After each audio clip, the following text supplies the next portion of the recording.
குழந்தை தொழிலாளர் இல்லாத நிலையை உருவாக்குவதே முதலமைச்சரின் லட்சியம் என மீன்வளத்துறை அமைச்சர் ஜெயக்குமார் தெரிவித்துள்ளார். குழந்தை தொழிலாளர் முறை எதிர்ப்பு நாளை முன்னிட்டு சென்னை ஷெனாய் நகரில் இன்று விழிப்புணர்வு கூட்டம் நடைபெற்றது.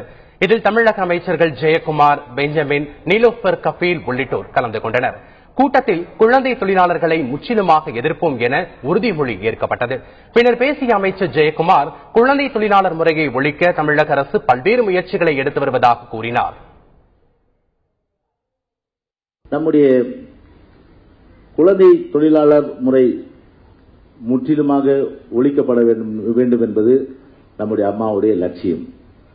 அதற்கேற்ற வகையிலே அம்மா அவர்கள் பல்வேறு திட்டங்கள், அது கூட இந்தியாவிலே எந்த மாநிலத்திலும் செயல்படுத்தவில்லை. உதாரணத்திற்கு சொல்ல வேண்டும் என்று சொன்னால், நம்முடைய அமைச்சர் பெருமக்கள் அவர் சொன்னது போல நம்முடைய குழந்தைகள் மீட்கப்பட்டு, குழந்தை தொழிலாளர் முறையிலிருந்து மீட்கப்பட்டு இன்றைக்கு ஏறக்குறைய அம்மாவால் 15,000 குழந்தைகள் இன்றைக்கு பல்வேறு படிப்புகள் இன்றைக்கு படித்துக் கொண்டிருக்கிறார்கள்.